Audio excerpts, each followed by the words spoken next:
ಬಾಯಿ ಬರ್ತದೆ, ನನಗೂ ಬಾಯಿ ಬರ್ತದೆ. ಅಭಿನಯ ಮಾಡಿದ್ದು ಯಾಕೆ? ನೀ ಯಾರೆನ್ನುವುದು ನನಗೆ ಗೊತ್ತಿಲ್ಲ. ಕಾಮನರಗಿಣಿ ಅಂತ ಕಂಗೊಳಿಸುವಂತಹ ನಿನ್ನ ರೂಪ ಸಂಪತ್ತನ್ನು ಕಂಡು ಯಾರಾದರೂ ಆಕರ್ಷಣೆ ಹೊಂದಲೇಬೇಕು. ನನಗೂ ಹಾಗೆ ಒಮ್ಮೆಲೆ ಆಚೆ ಹೋಗುವನ್ನು ಇತ್ತ ಕಡೆ ಎಳೆಯಿತು. ಕಾರಣ ನಿನ್ನ ರೂಪ ಸೌಂದರ್ಯ ಆಕರ್ಷಣೆ ಹೊಂದಿದಂತಹ ನಾನು ನಿನ್ನನ್ನು ಯಾರು ಎನ್ನುವುದನ್ನು ತಿಳಿಯಬೇಕೆನ್ನುವಂತಹ ಕುತೂಹಲದಿಂದ ಹತ್ತಿರಕ್ಕೆ ಬಂದಿದ್ದೇನೆ. ನೀನು ಯಾರು? ಯಾಕೋ ಏನೋ ನಿನ್ನ ಉಡುಗೆ ತೊಡುಗೆಗಳನ್ನು ಕಾಣುವಾಗ ವಿಚಿತ್ರ ಅನ್ನಿಸ್ತಾ ಇದೆ. ರಾತ್ರಿ ಆಗುತ್ತಾ ಇದೆ. ಈ ಸಮಯದಲ್ಲಿ ಸರಸ್ಸಿಯಲ್ಲಿ ನಿಂದು ಎತ್ತಲವ ಹೊರಡ್ತಾ ಇದೆಯಾ? ಈ ಕಾನನ ಮಧ್ಯದಲ್ಲಿ ನೀನೋರ್ವಳೆ ಇರಬೇಕಿದ್ರೆ ಕಾರಣವೇನು? ನಿನ್ನ ಹೆಸರೇನು? ಎಲ್ಲಿಂದ ಬಂದವಳು? ಇನ್ನೆಲ್ಲಿಗೆ ಹೋಗುವವಳು? ನಿನಗೆ ಹೇಳುವವರು ಕೇಳುವವರು ಯಾರು ಇಲ್ಲವೇ? ನಿನ್ನ ಪರಿಚಯ ಇರುತ್ತಾ? ನುಡಿಸುವ ಪುರುಷನೀನಾಲಿಸು ಭೂರಿ ಮಹಿಮಾಯನ್ನ ಪತಿಯೋ, ಭೂರಿ ಮಹಿಮಾಯನ್ನ ಪತಿಯೋ ಆರಿಸಿ ಬರವನ ಪಾದ ಸೇವೆಯ ಮೋರಂತೆ ಗೈವೆ ನೇಮದಲ್ಲಿ ಆರಿಸಿ ಬರವನ ಪಾದ ಸೇವೆಯ ಮೋರಂತೆ ಗೈವೆ ನೇಮದಲ್ಲಿ ಆರೆನ್ನ ನುಡಿಸುವ ಪುರುಷನಿ ನಾವಿದುವೆ. ಅಪರಿಚಿತರನ್ನು ಕಾಣುವಾಗ ಪರಿಚಯ ಕೇಳುವುದು ಸಹಜ, ಹೇಳಲೇಬೇಕಾದ ನಮ್ಮ ಕರ್ತವ್ಯ. ಅದು ನನ್ನಂಥವರಲ್ಲಿ ಹೇಳಬೇಕೆ? ಹಾಗಾದ್ರೆ ಚವನ ಋಷಿಗಳ ಧರ್ಮಪತ್ನಿ ನಾನು. ಇಲ್ಲಿವರೆಗೆ ಬರುವುದಕ್ಕೆ ಕಾರಣ ಅವರ ಸೇವೆಗಾಗಿ ನಾನು ನಿರತಳಾಗಿರುವವಳು. ದಿನನಿತ್ಯವೂ ಅವರ ತಪಸ್ಸಿಗೆ ಬೇಕಾದಂತ ಶುದ್ಧ ಜಲ ಯಾವುದುಂಟು ಅದೆಲ್ಲವನ್ನು ಕೊಂಡೊಯ್ಯುವವಳು. ಆದ್ರೆ ಇದೇನು ಪ್ರಥಮ ಬಂದದ್ದೇನೆ ಅಲ್ಲ, ಇಷ್ಟರವರೆಗೆ ಯಾರನ್ನು ಕಂಡವಳು ನಾನಲ್ಲ. ನೀನು ನೋಡುವಾಗ ವಿಚಿತ್ರವಾಗಿ ಕಾಣುವುದಕ್ಕೆ ಮತ್ತೇನು ಕಾರಣವಲ್ಲ. ಅಪರಿಚಿತ ನೀನು, ಇಷ್ಟರವರೆಗೆ ನೋಡಿದ್ದಿಲ್ಲ. ನೀನು ಯಾರು? ನನ್ನನ್ನು ಕೇಳುವುದಕ್ಕೆ ಪ್ರಯತ್ನವೇನು? ಹೇಳುವೇ ಇಲ್ಲ. ನಾನು ಅಷ್ಟು ಸುಲಭದಲ್ಲಿ ಕಾಣಸಿಗುವುದಿಲ್ಲ. ಬಡನಡುವಿನ ಜಡಗಿ ಬಡನಡುವಿನ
ಜಡಗಿ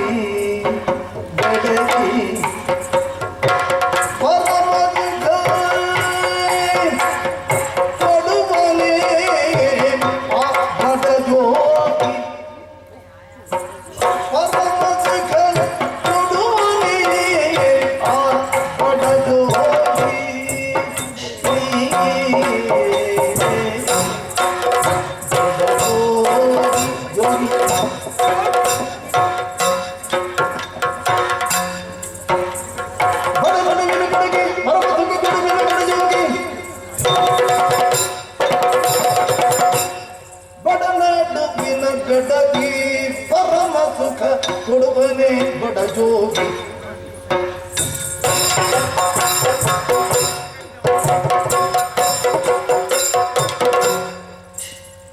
ಬಡ ಬಡಗಿ ಪರಮ ಸುಖ ಕೊಡುವನೆ ಬಡ ಜೋಗಿ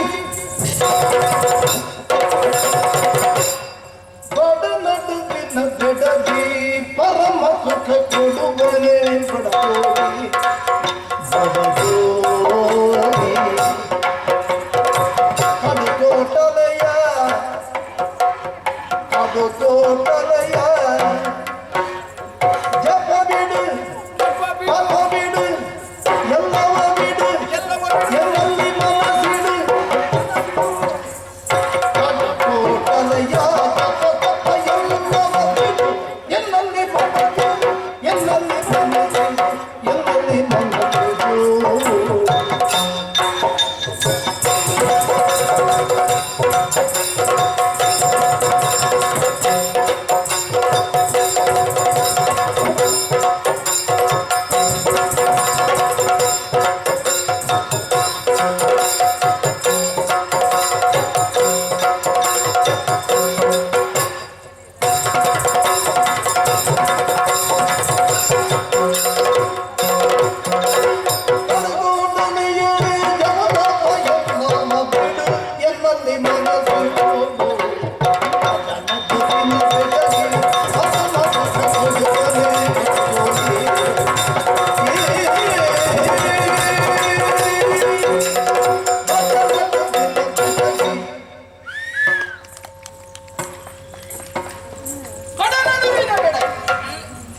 ನಿನ್ನ ಸೌಂದರ್ಯವನ್ನು ಆಸ್ವಾದಿಸ್ತಾ ಇದ್ದೇನೆ. ಎಳ್ಳಿನ 7 ಭಾಗದಷ್ಟು ಕೊರತೆ ನಿನ್ನ ಶರೀರದಲ್ಲಿ ಕಾಣಿಸ್ತಾ ಇಲ್ಲ. ಇಂತಹ ಸೌಂದರ್ಯವತಿಯಾದಂತಹ ನಿನ್ನ ಪರಿಚಯವನ್ನು ಕೇಳಿದಾಗ ನೀನು ಯಾರು? ಅವನ ಹೆಂಡತಿಯೋ? ಅವನ ಹೆಂಡತಿ ಗೊತ್ತಿದೆ. ಶವನ ನೀನು ಯಾರು? ರಾಜಕುಮಾರಿ. ರಾಜಕುಮಾರನನ್ನೇ ವರಿಸಬೇಕಿತ್ತು. ಆದ್ರೆ ನಿನ್ನ ದೌರ್ಭಾಗ್ಯ ನೋಡು. ಆ ಗಡ್ಡ ಬಿಟ್ಟ ಗೊಡ್ಡು ಸನ್ಯಾಸಿಯನ್ನು ಒದಗಿಸುವಂತಹ ಯೋಗ ಭಾಗ್ಯ ಅಲ್ಲ, ನಿನ್ನ ಪಾಲಿಗೆ ದೌರ್ಭಾಗ್ಯ ಪ್ರಾಪ್ತವಾಯಿತು. ಅವನಿಗೆ ಕಣ್ಣು ಕಾಣಿಸ್ತಾ ಇದೆಯೋ? ಅದೂ ಇಲ್ಲ. ಮುದುಕ. ಅವ ಯಾವ ಸುಖವನ್ನು ಕೊಡುವುದಕ್ಕೆ ಸಾಧ್ಯತೆ ಇದೆ? ನಿನ್ನ ಸ್ಥಿತಿಯನ್ನು ಕಾಣುವಾಗ ಅಯ್ಯೋ ಪಾಪ ಅನ್ನಿಸ್ತಾ ಇದೆ. ಹೌದಾ? ಬಹಳ ಸೊರಗಿದ್ದೀಯ. ಗೊತ್ತಾಯ್ತು. ನಿನಗೆ ಬೇಕಾದ್ರೆ ಯಾವುದು ಸಿಗುವುದಿಲ್ಲ ಅಂತ ನಾನು ಅರ್ಥ ಮಾಡಿಕೊಂಡಿದ್ದೇನೆ. ಅಂದ್ರೆ ಇದು ನಿನ್ನ ಯೋಗ ಭಾಗ್ಯ ಎನ್ನುವ ಹಾಗೆ ನಾನು ತಿಳ್ಕೊಳ್ಬೇಕು. ಸಾಮಾನ್ಯರ ಕಣ್ಣಿಗೆ ಜ್ಞಾನ ನಾವೆಲ್ಲ ಕಾಣುವುದಕ್ಕೆ ಸಿಗುವವರಲ್ಲ. ನಮ್ಮ ವಾಸಸ್ಥಾನದಲ್ಲಿ ಗೊತ್ತುಂಟ? ಕೆಳಗೆ ಅಲ್ಲ, ನಾವು ಮೇಲೆ ಇರುವವರು. ಅಂದ್ರೆ ಅಳಕಾವತಿ ಪಟ್ಟಣ, ಅದರಲ್ಲಿ ಗಂಧರ್ವನ ಯಕ್ಷ ಮದಿರಾಕ್ಷ ಎನ್ನುವ ಹಾಗೆ ಹೆಸರು. ಹೌದು. ನಮ್ಮಂತವರಿಗೆ ಯಾರೇ ಆಗ್ಲಿ ಚಂದದ ಹೆಣ್ಣು ಮಕ್ಕಳು ಕಾಣುವುದಕ್ಕೆ ಸಿಕ್ಕಿದ್ರೆ ಅವರಿಗೆ ಏನಾದ್ರೂ ನಾವು ಕೊಟ್ಟೇ ಹೋಗುವುದು. ನಮ್ಮಿಂದ ಏನಾದ್ರೂ ದೇಣಿಗೆಯನ್ನು ಪಡೆದಂತಹ ಅವರು ಒಳ್ಳೆಯವರಾಗ್ತಾರೆ. ಹಾಗಾಗಿ ನಿನ್ನನ್ನು ಕಂಡಾಗ ಏನನ್ನಾದ್ರೂ ಕೊಡಬೇಕೆನ್ನುವ ಹಾಗೆ ನನ್ನ ಮನಸ್ಸು ಹಾತೊರೆಯುತ್ತಾ ಇದೆ. ಹಾಗಾಗಿ ಮಠ ಮಂತ್ರ ಮಾಡುವಂತಹ ಸನ್ಯಾಸಿಯನ್ನು ಬಿಡು. ಅವ ಯಾವ ಸುಖವನ್ನು ಕೊಡುವುದಿಲ್ಲ. ಹಾಗಾಗಿ ನಾನು ಹೇಳಿದ ಹಾಗೆ ನೀನು ಕೇಳಿದೆ ಅಂತ ಆದ್ರೆ ನಿನ್ನನ್ನು ಇಲ್ಲಿ ನಿಲ್ಲುವುದಕ್ಕೆ ಬಿಡುವುದಿಲ್ಲ. ನಿನ್ನನ್ನು ನಾನು ಹೊತ್ತುಕೊಂಡು ಮೇಲಕ್ಕೆ ಹೋಗ್ತೇನೆ. ನಮ್ಮ ಲೋಕದಲ್ಲಿ ವಿಶೇಷವಾದಂತಹ ಗೌರವ ಮಾತ್ರವಲ್ಲ, ನಿನಗೆ ಬೇಕಾದಷ್ಟು ಆಡುಗಳು, ಎಲ್ಲಾ ಕೆಲಸವನ್ನು ಮಾಡುವುದಕ್ಕೆ ಆಡುಗಳನ್ನು ಒದಗಿಸಿಕೊಳ್ತೇನೆ. ಮಾತ್ರವಲ್ಲ, ಮಹಾರಾಣಿಯ ತೆರದಲ್ಲಿ ನಿನ್ನನ್ನು ನಾನು ಕಾಣುವುದಕ್ಕಿದ್ದೇನೆ. ನಾನು ಹೇಳಿದ ಹಾಗೆ ನಿನಗೆ ಕೇಳಬೇಕು. ಯಾವ ರೀತಿ? ಅಂದ್ರೆ ಅಂದ್ರೆ ಅಂದ್ರೆ ಮುಂದೆ ಹೋಗ್ಲಿ. ಇದು ಒಂದು ಅರೆಗಳಿಗೆಯ ಶರೀರ ಸುಖವನ್ನು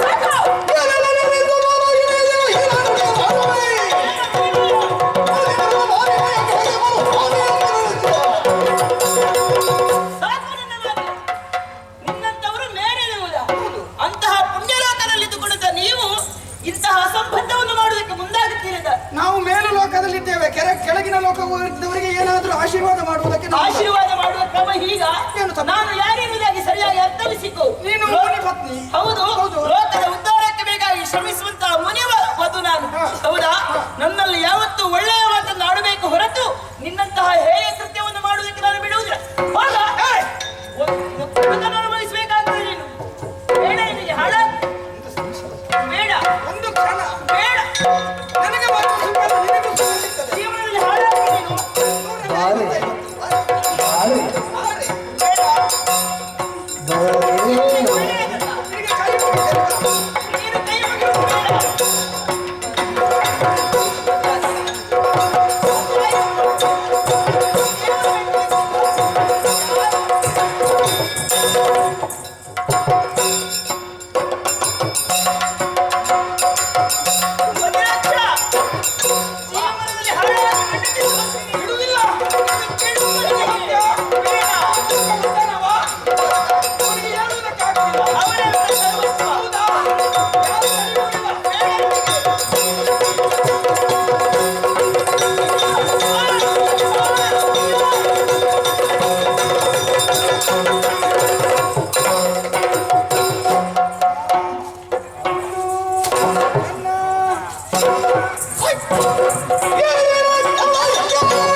ವಿಚಿತ್ರ. ಏನ್ ಮಾಡ್ತಾ ಇದ್ದೀಯ ನೀನು? ಅವಳನ್ನು ಮುಟ್ಟುವುದಕ್ಕೆ ಪ್ರಯತ್ನ ಪಟ್ಟದ್ದಷ್ಟೇ. ಹಾ. 2 ಮಕ್ಕಳು ಒಮ್ಮೆಲೆ ಎದುರು ಬಂದದ್ದು ಅಂತ ಹೇಳಿದ. ಅಂಥದ್ದಿನ ವ್ಯವಹಾರ ಏನು ಅಂತ ನಾವು ಸ್ಪಷ್ಟವಾಗಿ ಕಂಡುಕೊಂಡಿದ್ದೇವೆ. ಇಲ್ಲಿ ಒಬ್ಬಳಾಕೆ ಹೆಣ್ಣು, ಆಕೆಯ ಮಾನಹಾರ ಮಾಡೋದಕ್ಕಾಗಿ ಮುಂದುವರಿತಾ ಇದೆಯಲ್ಲ. ಏ ಮರುಳ, ಏನ ಕೆಲಸ ಇದು? ಯಾಕೆ ಮುಂದುವರಿತಾ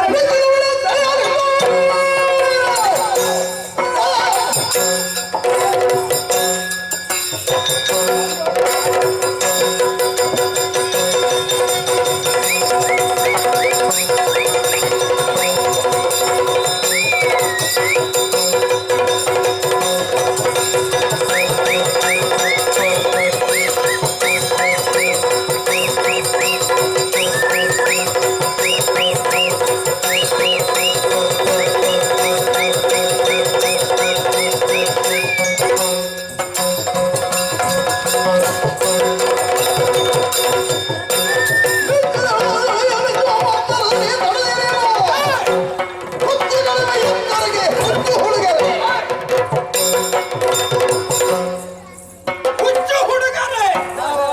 ಹೌದು, ನಾನೊಂದು ಒಳ್ಳೆಯ ಕೆಲಸಕ್ಕೆ ತೊಡಗಿದ್ದೆ. ಆನ ಬಿಟ್ಟವ ನನ್ನನ್ನು ಮತ್ತೆ ಹೇಳು ಹೇಳು. ಮೆಚ್ಚಿದಂತಹ ಆಕೆಯನ್ನು ಪಡೆಯಬೇಕೆನ್ನುವಂತಹ ಉದ್ದೇಶದಿಂದ ಮೆಚ್ಚಿದ್ದು ನೀನಾವಳ. ನಾನು ಮೆಚ್ಚಿದ್ದೇನೆ. ಸಾಕಾ? ಹೌದು, ಎಂತದು? ಅಲ್ವೇನೆ? ಹೇಯ್!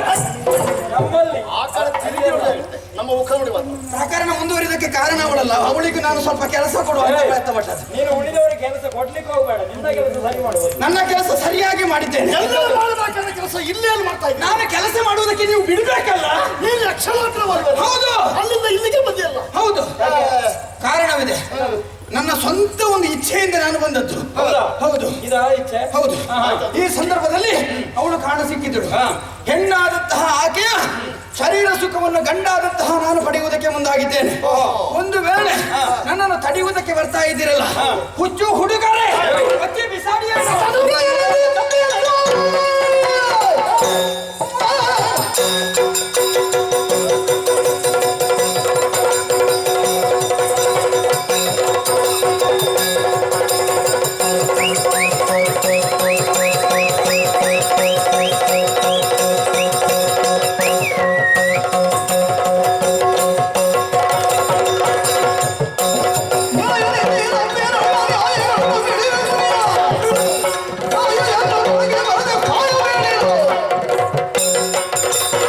ನೀನು ಮೇಲ್ಲೋಕವಾಸಿ. ಹೌದು. ಯಕ್ಷ ಅಂತ ಹೇಳಿಕೆ ನಾಚಿಕೆ ಆಗುದಿಲ್ಲ ನಿನಗೆ? ಯಾಕೆ?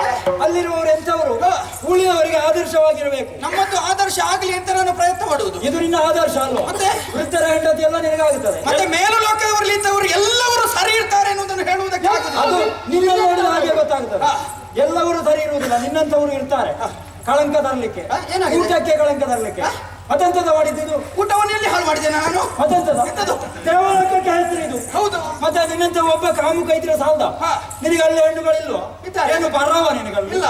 ಅದನ್ನು ಬಿಟ್ಟು ಈ ಮುನ್ನಿ ಛಾಯೆಯನ್ನು ಪೀಡಿಸುವುದಕ್ಕೆ ಬಂದ್ರೆ ಪ್ರಾಣ ಕಳ್ಕೊಳ್ಬೇಕಾಗಿತ್ತು. ಯಾರು ನೀವ? ಸಿಕ್ಕಿದ್ದೀರಿ ಮಕ್ಕಳೇ.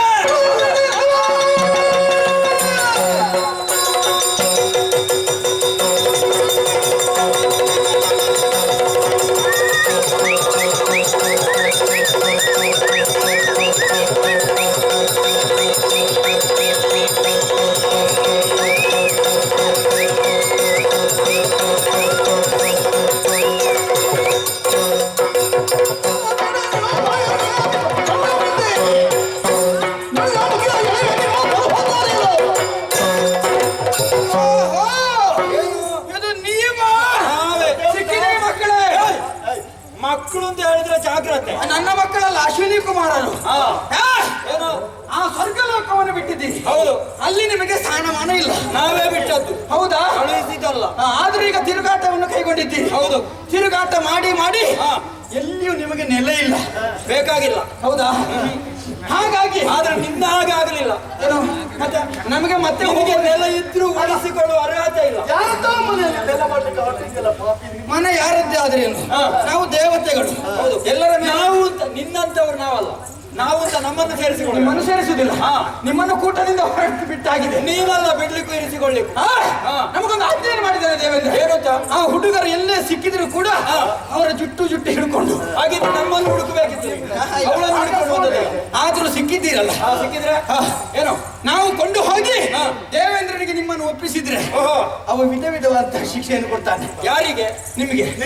ನಿಮಗೆ ಬಹುಮಾನ ಸಿಗ್ತದೆ. ಹೌದಾ? ಹೌದು. ಬಹುಮಾನ ಅಲ್ಲ, ಇಲ್ಲಿ ಬಹುನಾಮ ಸಿಗ್ತದೆ ಈಗ. ಹೌದಾ? ನನ್ನನ್ನು ಅಪಮಾನಿಸುವುದಕ್ಕೆ ಅಪಮಾನವ? ನಿನ್ನ ಸೊಂಟಕ್ಕೆ ತುಳಿಯುತ್ತೇನೆ.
ಬೇಕಾ? ಬೇಡ. ಹುಡುಗಿ ಬೇಕು ನಿನಗೆ? ಹುಡುಗಿ ನನ್ನ ಅಪ್ಪನಿಗೂ ಬೇಡ. ಕೊಡೋದಿಲ್ಲ. ರಾಮ ನಂಬಿಲ್ಲ.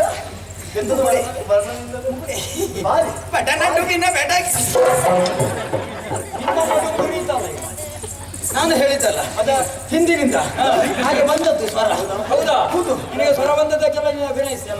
ಮತ್ತೆ ನಾವು ಸ್ವರ ಹೊರಡಿಸ್ತೇವೆ, ಅಭಿನಯಿಸ್ತೇವೆ. ಬೇಡ, ನೀವು ಕೈಯಲ್ಲಿ ಕೊಟ್ಟಿದ್ದೀರಲ್ಲ ಅದೇ ಹೌದಾ? ಸಾಕು. ಬೇಕಾ? ಮತ್ತೆ ನಿನ್ನದು. ಅದೇ ಕಾಣೆ. ತಿರುಗಿಸು. ಮುಖ ಈ ಕಡೆ ತಿರುಗಿಸು. ಆ ಕಡೆ ಅದು ಉಂಟಾ?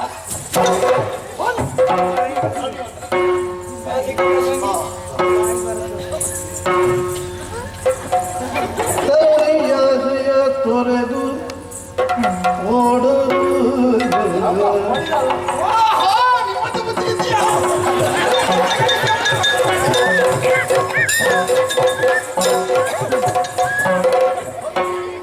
ತರಣಿ ತನೆಯರಿಗೆರಗಿ ನುಡಿದಳು ಕರುಣದಿ ಕೊರೆದಿರಿ ಮಹಾತ್ಮರಿ ಶರಣ ಶರಣಾರ್ಥಿ.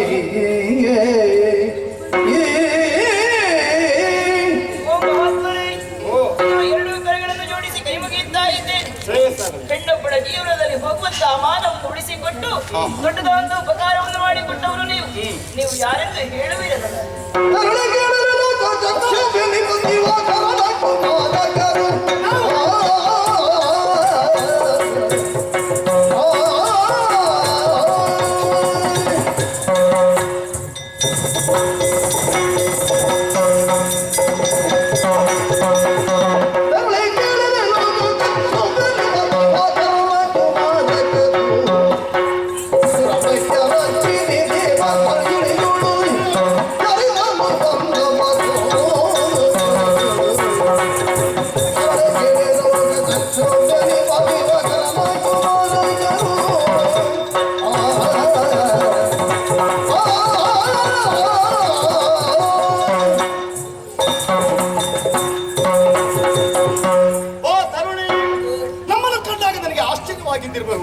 ಅದು ತಪ್ಪಲ್ಲ. ನಾವು ಯಾರನ್ನು ಸ್ಪಷ್ಟವಾಗಿ ನೀವು ಅರ್ಥ ಮಾಡಿಕೊಳ್ಳಲೇಬೇಕು. ಯಾರು? ಪ್ರಪಂಚವನ್ನು ಬೆಳೆಯುವಂತಹ ಜಗಚ್ಚಕ್ಷುವಿನಿಸುವಂತಹ ಸೂರ್ಯನಾರಾಯಣದಲ್ಲ, ಅವನ ಮಕ್ಕಳು ನಾವು ಸುರ ವೈದ್ಯರು ಅಶ್ವಿನಿ ದೇವತೆಗಳು ಎಂದು ಕೊಂಡಾಡಲ್ಪಟ್ಟವರು. ಪ್ರಕೃತ ಈ ಭೂಲೋಕದಲ್ಲಿ ತಿರುಗಾಡ್ತಾ ಈ ಕಡೆಗೆ ಬಂದಾಗ ನಿನ್ನ ಬೊಬ್ಬೆಯನ್ನು ಆಲಿಸಿ ಈ ಹೊತ್ತಿಗೆ ಬಂದಿದ್ದೇವೆ. ನಾವೇ ಅಶ್ವಿನಿ ದೇವತೆಗಳು. ದೇವಭೇಷಜರ ಕಂಡೆ ಧನ್ಯ ಭಾವದಲ್ಲಿ ಕೊಡಗೆ ಬಂದೆ ಆವರಿದರಿಂದ ನಿಮ್ಮಯ ಭಕ್ತಿಯರಿಗೆ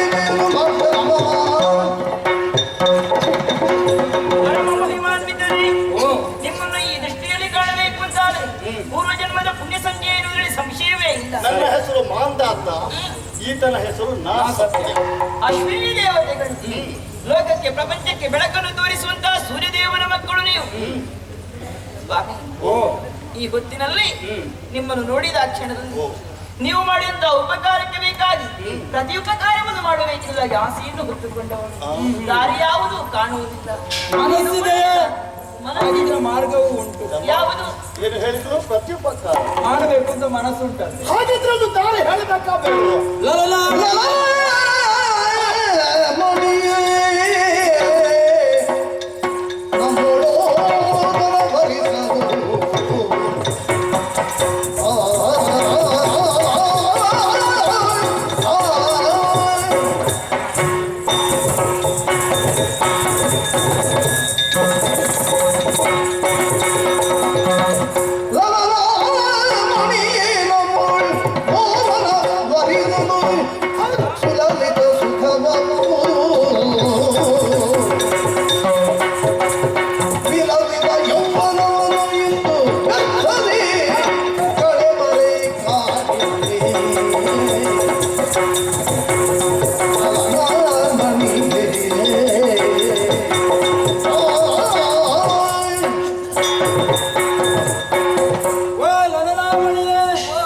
ನಿನಗೆ ಪ್ರತ್ಯುಪಕಾರ ಮಾಡಬೇಕು ಅಂತ ಮನಸ್ಸುಂಟು ಅಂತಾದ್ರೆ ದಾರಿ ದಾರಿ ನಾವೇ ಅದು ಸೂಚಿಸ್ತೇವೆ. ಎಲ್ಲರಿಗೆ ಇರುವುದಿಲ್ಲ. ಕೆಲವೊಂದು ಉಪಕಾರ ಪಡಿಲಿಕ್ಕೆ ಅಂತಲೂ ಇದ್ದಾರೆ. ಹೌದು, ಮತ್ತೆ ನಾವು ಪ್ರತಿಫಲಕ್ಕಾಗಿ ಮಾಡಿದವರು ಖಂಡಿತ ಅಲ್ಲ. ಖಂಡಿತ ಅಲ್ಲ. ಆದ್ರೂ ನಿನ್ನ ಆಶೆ ಬಂಜೆಯಾಗಬಾರದು ಅನ್ನೋ ಉದ್ದೇಶದಿಂದ ಕೇಳಿಕೊಳ್ತೇವೆ. ಒಂದು ದಾರಿ ಉಂಟು. ನರ ಜನ್ಮವೇ ದುರ್ಲಭವಾದ್ದು, ಅದರಲ್ಲೂ ಕ್ಷತ್ರಿಯಾಣಿಯಾಗಿ ಹುಟ್ಟಿದಂತಹ ನಿನ್ನ ಭಾಗ್ಯಕ್ಕೆ ಎಣೆ ಉಂಟ. ಹಾಗಿದ್ರೂ ಕೂಡ ಈಗ ನಿನ್ನ ಸ್ಥಿತಿಯನ್ನು ಕಂಡ್ರೆ ನಮಗೆ ಬೇಸರ ಆಗುತ್ತದೆ. ಆ ವೃದ್ಧ ಜೊತೆಗೆ ಕುರುಡ ಪತಿಯನ್ನು ಬೆರೆತುಕೊಂಡು ಯಾವ ಸುಖವನ್ನು ನೀನು ಪಡೆಯುವುದಕ್ಕೆ ಸಾಧ್ಯವಿದೆ ಹೇಳು? ಅಂತೂ ಏನೋ ಸಣ್ಣ ಪ್ರಾಯದಲ್ಲಿ ನೀನು ಮಾಡುವಂತಹ ಒಂದು ಸಣ್ಣ ತಪ್ಪಿನಿಂದಲಾಗಿ ಜೀವನದ ಉದ್ದಕ್ಕೂ ಕಹಿ ಅನುಭವವನ್ನು ಅನುಭವಿಸುವಂತಹ ಒಂದು ಸ್ಥಿತಿ ನಿನ್ನ ಪಾಲಿಗೆ ಒದಗಿ ಬಂತು. ಆದರೂ ನಿನ್ನ ಮನದಲ್ಲಿ ಅದೆಷ್ಟೋ ಆಶೆ ಆಕಾಂಕ್ಷೆಗಳಿರಬಹುದು. ಅದನ್ನು ಜೊತೆಗೆ ಇಂಥ ಒಂದು ಯೌವನವನ್ನು ವ್ಯರ್ಥ ಹಾಳು ಮಾಡುವುದರಲ್ಲಿ ಅರ್ಥವಿದೆಯೇ? ಅದಕ್ಕಾಗಿ ಒಂದು ದಾರಿ ಉಂಟು. ನಮ್ಮೀರುವರಲ್ಲಿ ಒಬ್ಬನನ್ನು ನೀನು ಆರಿಸಿ ವರಿಸಿದೆ ಅಂತಾದ್ರೆ ನಿನಗೆ ಸುಖವ ಅಶ್ವಿನಿ ದೇವತೆಗಳು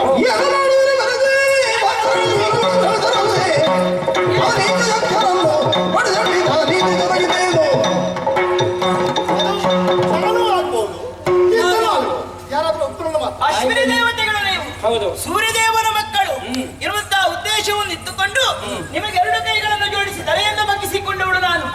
ಕೊಟ್ಟಂತಹ ಮರ್ಯಾದೆಯನ್ನು ನುಡಿಸಿಕೊಳ್ಳಬೇಕಾದ ನಿಮ್ಮ ಕರ್ತವ್ಯ ತಾನೆ. ಏನು ಅವನ ಕೈಯಿಂದ ತಪ್ಪಿಸಿ ನೀವು ಮಾಡುವ ಅನ್ಯಾಯದ ಪಥವನ್ನು ತಾನೆ ಮಾಡದೆ ಉಳಿಯುವುದಕ್ಕೆ ಕಾರಣ ಏನು? ನಿಮ್ಮ ಸ್ವಭಾವ ಏನು ಎನ್ನುವುದಾಗಿ ಅರ್ಥವಿಸಿಕೊಂಡವಳು ನಾನು. ನೀವು ಇರುವುದು ಸುರೇಂದ್ರನ ಸಭೆಯಲ್ಲಿ ತಾನೆ. ಅಲ್ಲಿ ಇದ್ದುಕೊಂಡು ಸುರೇಂದ್ರ ಮಾಡಿದ್ದಾದ್ರೂ ಏನು?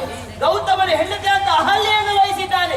ಅವನ ಸಹವಾಸದಿಂದ ಈ ಅಭ್ಯಾಸವನ್ನು ಕಲಿತುಕೊಂಡವರು. ಒಂದು ವೇಳೆ ವಧುವಂತ ನಾನು ಕೋಪಗೊಂಡು ಶಾಪ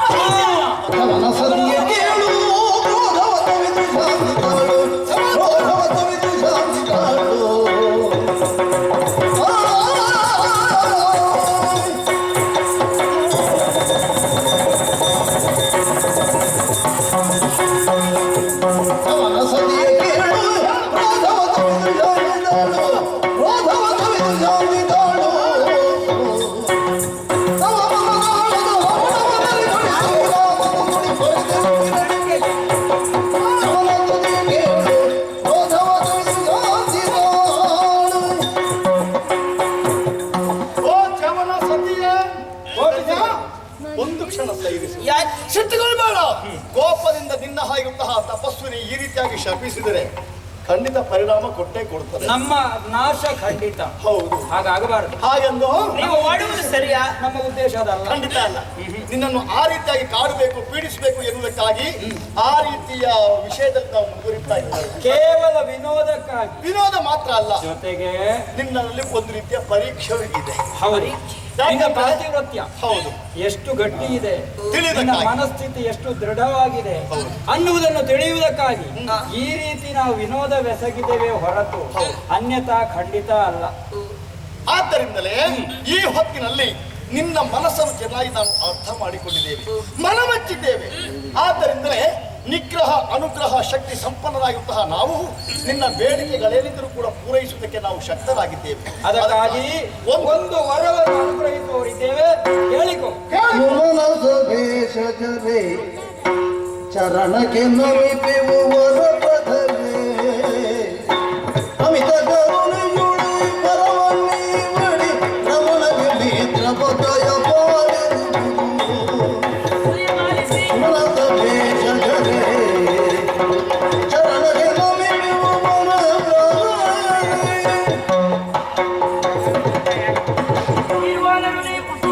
ಇಚ್ಛಾಶಕ್ತಿ ಸಂಯುಕ್ತರು ಹೌದು. ತನ್ನ ಇಚ್ಛೆಯಿಂದಲೇ ಯಾವುದನ್ನು ಕರುಣಿಸುವುದಕ್ಕೆ ಸಾಧ್ಯವೂ ನಿಮಗುಂಟು.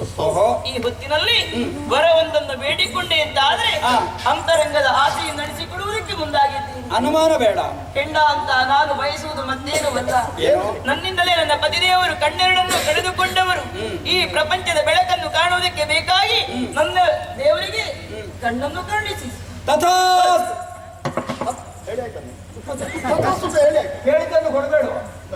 ತಥಾಸ್ತು ತಥಾಸ್ತು. ಇಲ್ಲಿಗೆ ಅನುಮಾನ ಯಾಕೆ ನಿಮಗೆ? ಹಾಗೆಲ್ಲವೋ ಹಾ. ಈಕೆ ಏನನ್ನು ಕೇಳ್ತಾಳೋ ಅಂತ ನಾನು ತಿಳ್ಕೊಂಡಿದ್ದೆ. ಹಾ. ಆದ್ರೆ ಕೇಳಬೇಕಾದ್ದನ್ನೇ ಈ ಹೊತ್ತು ಕೇಳಿದ್ದೆ. ಅಲ್ವಾ? ತಪ್ಪಲ್ಲ. ಪತಿವ್ರತ ಹೆಣ್ಣು ಮಕ್ಕಳು ಬಯಸುವುದು ಅಂಥದ್ದೇ ನೋಡು. ತನ್ನ ಕೈ ಹಿಡಿದಂತಹ ಗಂಡ ಅವನ ಸುಖವೇ ತನ್ನ ಸುಖ ಅಂತ ಕುಂಟನಾಗಿರಲಿ ಕುರುಡನಾಗಿರಲಿ ಎಂಥವನೇ ಆಗಿರಲಿ ಬಾಳಿನ ಉದ್ದಕ್ಕೂ ಅಗರಕ್ಕೂ ಆತನ ಸೇವೆಯನ್ನು ಮಾಡಿಕೊಂಡು ತನ್ನ ಪಾತಿವ್ರತ ಧರ್ಮವನ್ನು ಉಳಿಸಿಕೊಳ್ಳುವಲ್ಲಿ ಆಕೆ ಕಷ್ಟಪಡ್ತಾಳೆ, ಶ್ರಮ ವಹಿಸ್ತಾಳೆ. ಹೌದು. ಆದ್ರೆ ಈ ಹೊತ್ತಿನಲ್ಲಿ ಕೂಡ ಅವನು ಈ ಪ್ರಪಂಚ ಬೆಳಕನ್ನು ಒಂದು ಬಾರಿ ಕಂಡುಕೊಂಡವ, ಮತ್ತೆ ಕಣ್ಣುಗಳು ಕಳ್ಕೊಂಡಿದ್ದಾನೆ. ಹೌದು. ಹುಟ್ಟು ಕುರುಡನಾಗಿದ್ರೆ ಅವನಿಗೆ ಪ್ರಪಂಚ ಏನಂತ ಗೊತ್ತಿರುವುದಿಲ್ಲ, ಕಾಣುವಂತಹ ಕುತೂಹಲ ಇರುವುದಿಲ್ಲ. ಒಂದು ಬಾರಿ ಪ್ರಪಂಚವನ್ನು ಕಂಡಂತಹ ವ್ಯಕ್ತಿ ಕಣ್ಣುಗಳು ಕಳೆದುಕೊಂಡ ಅಂತಾದ್ರೆ ಮತ್ತೊಂದು ಬಾರಿ ಪ್ರಪಂಚ ನೋಡ್ಬೇಕು ಇರುವಂತಹ ತವಕ ಆಸೆ ಇರ್ತದೆ. ಅಂತದ್ದು ಅವನಿಗೂ ಇದ್ದಿರಬಹುದು. ಖಂಡಿತ. ಅದನ್ನೇ ಈ ಪತಿವ್ರತ ಹೆಣ್ಣು ಬಯಸಿದ್ದಾಳಂತಾದ್ರೆ ಸರಿ, ಸರಿಯಾದ ಕೊಡಬೇಕಾದ್ದು ನಮ್ಮ ಕರ್ತವ್ಯ. ನೇರ ಕೊಡುವುದೇ. ಮುಂದುವರಿದ ಹಾಗಿದ್ರೆ ಸುಕನ್ಯಾ ಹೀಗೆ ವಾಮ, ಖಂಡಿತ ನಿನ್ನ ಇಚ್ಛೆಯನ್ನು ನಾವು ಈ ಹೊತ್ತು ಈಡೇರಿಸಿಕೊಡ್ತೇವೆ. ಹೌದು. ನಿನ್ನ ಪತಿಯಾಗಿರುವಂತಹ ಆ ಚವನ ಮಹರ್ಷಿಗೆ ನೇತ್ರಗಳೆರನ್ನು ಮಾತ್ರವಲ್ಲ, ಅದಕ್ಕಿಂತಲೂ ವಿಶೇಷವಾದಂತಹ ಕೆಲವು ಚಿಕಿತ್ಸೆಗಳು ನಡೀಲಿಕ್ಕೆ ಉಂಟು. ಆ ಮೂಲಕವಾಗಿ ಅವನಿಗೆ ಕಾಯಕಲ್ಪ ಮಾಡಲಿಕ್ಕೆ ನಾವು ಸಿದ್ಧರಾಗಿದ್ದೇವೆ. ನಿನ್ನ ಪತಿದೇವ ಎಲ್ಲಿದ್ದಾರೆ? ಎಲ್ಲಿದ್ದಾರೆ? ಜಾಗ್ರತೆ ಮಾತ್ರ. ಆಶ್ರಮದ ಹೊರಭಾಗದಲ್ಲಿ ಯಾರದೋ ಮಾತುಗಳು ಕೇಳಿಸ್ತಾ ಬಿಹಾರಿ ಉಂಟು ಅವರಿಗೆ. ನಮ್ಮ ಆಶ್ರಮಕ್ಕೆ ಬಂದವರು ಯಾರು? ಓ ಸ್ವಾಮಿ, ಮಣಿಪಾತಮ ಮಹರ್ಷಿಗಳೇ, ನಮಸ್ಕರಿಸುತ್ತೇವೆ. ನಾವು ಅಶ್ವಿನಿ ಕುಮಾರರು. ಏನು ಸ್ವಾಮಿ? ಅಶ್ವಿನಿ ಕುಮಾರರು, ನಿಮ್ಮ ದೇವದೇಶಜರು. ಮನೆಗೆ ಅತಿಥಿಗಳಾಗಿ ನಾವು ಬಂದಿದ್ದೇವೆ. ನಾವು ಮಾತಾಡ್ತಾ ಇದ್ದಾಗ ಸ್ವರ ಕೇಳಿ ಈ ಕಡೆ ಬರ್ಲಿಕ್ಕಿಲ್ವೋ? ನಿಮ್ಮ ಆಶ್ರಮಕ್ಕೆ ಉದಯ ಮಾಡಿಸಿದ್ದೀವಿ. ಕರೆದುಕೊಂಡು ಬಾರದೆ ಬರುವುದಾದ್ರೂ ಹೇಗೆ? ಕಣ್ಣುಗಳು ಕಾಣಿಸುವುದಿಲ್ಲ. ಸರಿ, ನಿಮ್ಮ ಸದ್ಯದ ಸ್ಥಿತಿ ಏನು ಅಂತ ನಾವು ಚೆನ್ನಾಗಿ ಅರ್ಥ ಮಾಡಿಕೊಂಡೇ ಈ ಕಡೆಗೆ ಬಂದಿದ್ದೇವೆ. ಇನ್ನು ನೀವು ಈ ರೀತಿಯಾಗಿರ್ಬೇಕಾದ ಅಗತ್ಯ ಇಲ್ಲ. ಮತ್ತೆ ನಿಮ್ಮ ಪತ್ನಿ ಸುಕನ್ಯೆ ಕೇಳಿಕೆಯ ಪ್ರಕಾರವಾಗಿ ಒಂದು ವರರೂಪವಾಗಿ ನಿಮಗೆ ನೇತ್ರಗಳನ್ನು ನಾವು ದಯಪಾಲಿಸುತ್ತಿದ್ದೇವೆ. ಜೊತೆಗೆ ನಿಮಗೆ ಕಾಯಕಲ್ಪ ಮಾಡ್ಲಿಕ್ಕಿದ್ದೇವೆ. ಮಾತ್ರವಲ್ಲ, ನಾವು ಹೇಳಿದ ಹಾಗೆ ನೀವು ಸ್ವಲ್ಪ ಸ್ಪಂದಿಸಬೇಕು. ನನಗೆ ಅಶ್ವಿನಿ ದೇವತೆಗಳೇ, ಓ ದೇವವರ್ಗಕ್ಕೆ ಸೇರಿದವರಾದಂತಹ ನಿಮ್ಮ ಮಾತನ್ನು ನಾನು ಅಲ್ಲಗಳೇ ಅಂತಾದ್ರೆ ಅದು ಉದ್ಧಟತನವಾದೀತು. ಸರಿ, ನಿಮ್ಮ ಮಾತಿಗೆ ಸ್ಪಂದಿಸುವುದಕ್ಕೆ ಸಿದ್ಧ. ಒಳ್ಳೆಯದು. ಆದರೆ ಸುಕನ್ಯೆ, ನಿನ್ನಲ್ಲೊಂದು ಮಾತು ಎಚ್ಚರಿಕೆ. ನಾವು ಈ ಕ್ಷಣದಲ್ಲಿ ಕಾಣುವ ಸರೋವರದಲ್ಲಿ ಮುಳುಗಿ ಹೇಳ್ತೇವೆ. ಹೇಳುವ ಸಂದರ್ಭ ನಾವು ಮೂವರು ಒಂದೇ ರೂಪದಲ್ಲಿರ್ತೇವೆ. ಆವಾಗ ನಿನ್ನ ಪತಿಯನ್ನು ನೀನು ಆರಿಸಿಕೊಳ್ಳಬೇಕು, ನಿನ್ನ ಪಾತಿವ್ರತ್ಯದ ಬಲುಮೆಯಿಂದ. ಒಂದು ವೇಳೆ ತಪ್ಪಿದೆ ಅಂತ ಆದ್ರೆ ಯಾರನ್ನು ಆರಿಸಿಕೊಳ್ತೀಯೋ ಜೀವನ ಪೂರ್ತಿ ಅವರೊಂದಿಗೆ ಇರಬೇಕಾದೀತು. ಎಚ್ಚರಿಕೆ, ಜಾಗೃತ ಈ ನೆಲದ ಮೇಲೆ ಕೆಲವು ರೀತಿಯ ಚಿಕಿತ್ಸೆ ನಡೀತಾ ಇದೆ. ಅದೇ ರೀತಿಯಾಗಿ ನಾನಾ ರೀತಿಯ ಔಷಧಿಗಳನ್ನೆಲ್ಲ ಅವರ ಮೈಗೆಲ್ಲ ಲೇಪಿಸಿದ್ದೇವೆ, ತಲೆಗೆ ಹಚ್ಚಿದ್ದೇವೆ, ಬಾಯಿಗೆ ಸ್ವಲ್ಪದಷ್ಟು ಹಾಕಿದ್ದೇವೆ. ಇನ್ನು ಕೈಗೆ ಹಿಡಿದು ಈ ಕೊಳದಲ್ಲಿ ಮುಳುಗುತ್ತೇವೆ.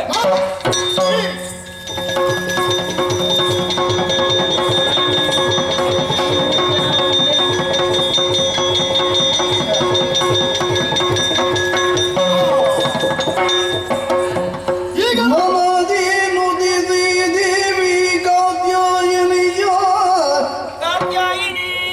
ಮನದಿ ನುತಿಸಿ ದೇವಿ ಕಾತ್ಯಾಯನಿಯ ಸರ್ವಸ್ವರೂಪಿ ಸರ್ವೇಶಿ ಸರ್ವಶಕ್ತಿ ಸಮನ್ವಿತಿ ಭಯಭೀಷ್ಟ್ರಾಹೀನು ದೇವಿ ದುರ್ಗಾಂ ದೇವಿ ನಮೋಸ್ತುತೆ ಅಮ್ಮ ಅದ್ವೈತಯ ದೂರಮಾದೆ. ಯಾರು ನಿನ್ನ ಪತಿ? ಒಡನೆ ತಿಳಿದೊಳಗ ಅನಿಮಿಷ ಭೇಜದರ ನಡುವೆ ಮುನಿವರೇಣ್ಯನ ಕಾಣುತ್ತಾಯಿ. ಯಾರು ನಮ್ಮಲ್ಲಿ? ಯಾರು? ಅಮ್ಮ. ಕಾತ್ಯಾಯಿನಿ, ಈ ಹೊತ್ತಿನಲ್ಲಿ ನನ್ನ ತತ್ವ ಪರೀಕ್ಷೆಯಾಗುತ್ತಾ ಇದೆ. ನನ್ನ ಸ್ವಾಮಿಯನ್ನು ಪ್ರತ್ಯಕ್ಷವಾಗಿ ಕಾಣಿಸುತ್ತಂತೆ ಕಾಣಿಸುತ್ತಾಯಿ. ನೋಡು. ಹಾಲಾರೆ.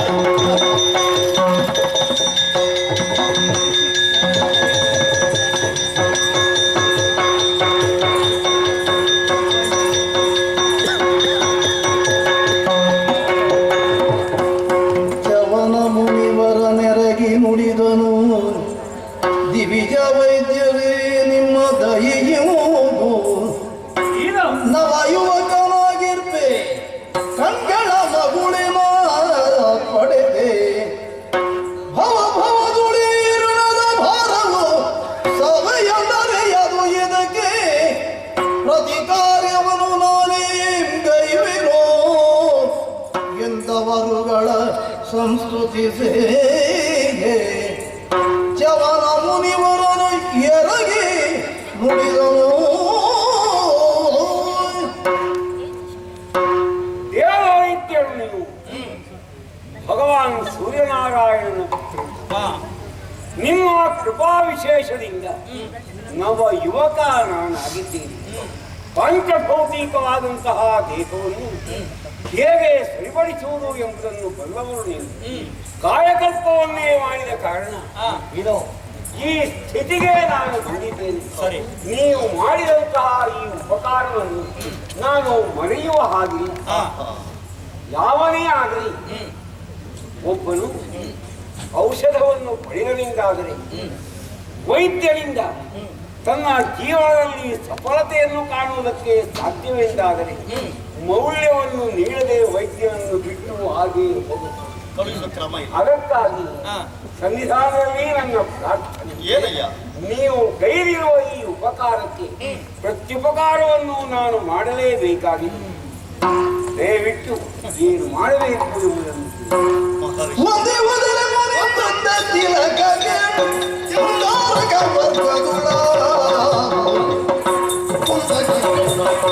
ಸಂದರಿಸಿ ಮುದದಿಂದಲೇ ಸೋಮ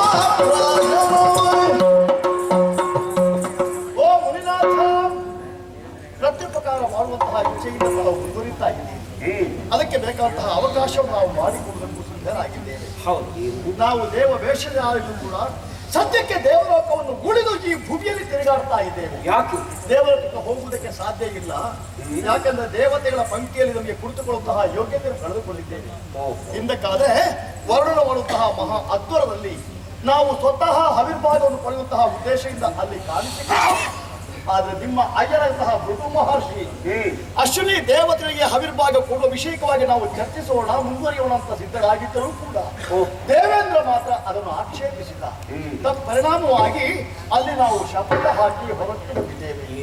ಮುಂದಕ್ಕೆ ನಡೆಯುವಂತಿರುವಂತಹ ಮಹಾಯಜ್ಞದಲ್ಲಿ ಆ ಸೋಮಪಾನಕ್ಕೆ ನಾವು ಅರ್ಹರೆನಿಸಿಕೊಳ್ಳುತ್ತೇವೆ. ಆ ಮೂಲಕವಾಗಿ ಮತ್ತೆ ದೇವಲೋಕಕ್ಕೆ ಬರುವುದಕ್ಕೆ ಸಿದ್ಧರಾಗ್ತೇವೆ ಅಂತ ಹೇಳಿದ್ದೇವೆ. ಮಹರ್ಷಿ, ಈ ಹೊತ್ತು ನಮಗೆ ಈ ರೀತಿಯಾಗಿ ಕಾಯಕಲ್ಪ ಮಾಡಿದ್ದೇವೆ ಎಂದಾಗಿದ್ದರೆ ಅದಕ್ಕೆ ಪ್ರತ್ಯುಪಕಾರವಾಗಿ ನಾವು ಮತ್ತೆ ಏನನ್ನೂ ಬೇಡುವುದಿಲ್ಲ. ನೀವು ಸಮರ್ಥರಾದ್ದರಿಂದಾಗಿ ನಿಮ್ಮಂತವನ್ನು ಆರಿಸಿಕೊಂಡು ನಿಮ್ಮ ಬಳಿಗೆ ನಾವು ಬಂದಿದ್ದೇವೆ. ನಿಮ್ಮಿಂದ ಸಾಧ್ಯವಾಗುವುದಕ್ಕೆ ಸಾಧ್ಯ ಇದೆ. ಅದಕ್ಕಾಗಿ ಆ ಸೋಮಪಾನವನ್ನು ನಮಗೆ ಕೊಡಿಸುವ ಪ್ರಯತ್ನಕ್ಕೆ ಇಂದ್ರಾದಿಗಳ ಭಕ್ತಿಯಲ್ಲಿ ನಿಮಗೆ ಸಿಗಬೇಕಾಗಿರುವಂತಹ ಬಿಡುಗಡೆಯರ ವೈದ್ಯರೇ ಸೋಮವನ ನುಡಿಸುವೆ ಖರೆ ಯಾಗದಿ ಮುಂದೆ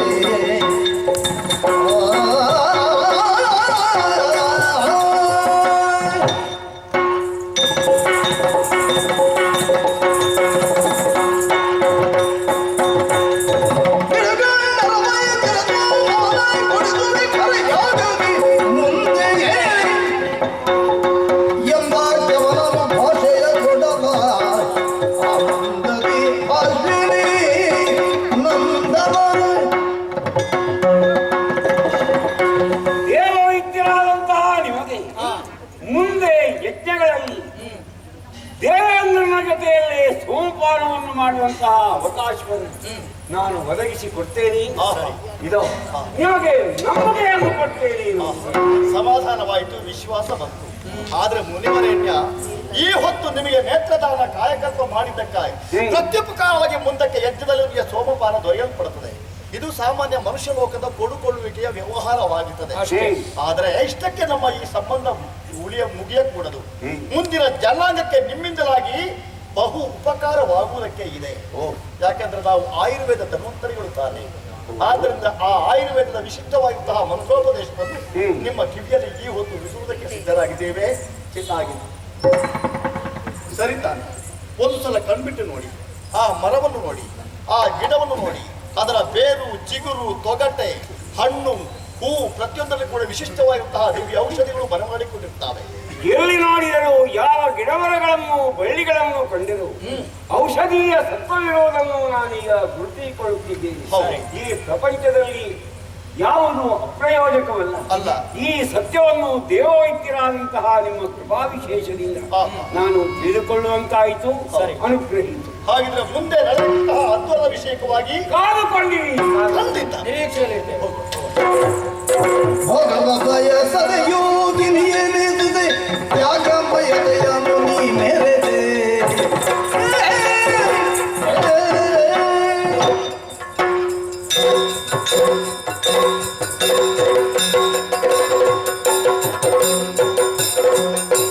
ಭೋಗವ ಬಯಸದ ಯೋಗಿನಿಯೆನಿದೆ ತ್ಯಾಗಮಯತೆಯನ್ನು ನೀ ಮೆರೆದೆ.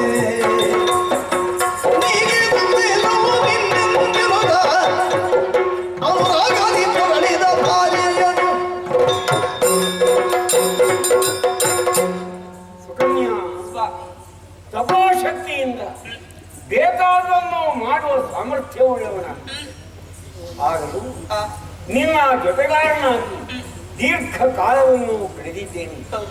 ವಯೋ ಸಹಜವಾದಂತಹ ಚಾಪಲ್ಯಕ್ಕೆ ಒಳಗಾದ ನೀನು ತ್ಯಾಗವೇ ತನ್ನ ಜೀವನದಲ್ಲಿ ಮುಖ್ಯವಾದುದು ಎಂದು ಭಾವಿಸಿ ಭೋಗವನ್ನು ಅಪೇಕ್ಷಿಸದಂತಹ ನೀನು ಇಷ್ಟು ದಿನಗಳ ಒಳಗೆ ನನ್ನ ಸೇವೆಯನ್ನು ಮಾಡಿಕೊಂಡು ಬಂದವರು ಸಂತೋಷವಾಯಿತು. ಯಾವುದು ನಿನ್ನ ಬಯಕೆಯು ಅದನ್ನು ಪೂರೈಸುವುದಕ್ಕೆ ಸಿದ್ಧನಾಗ್ತೇನೆ.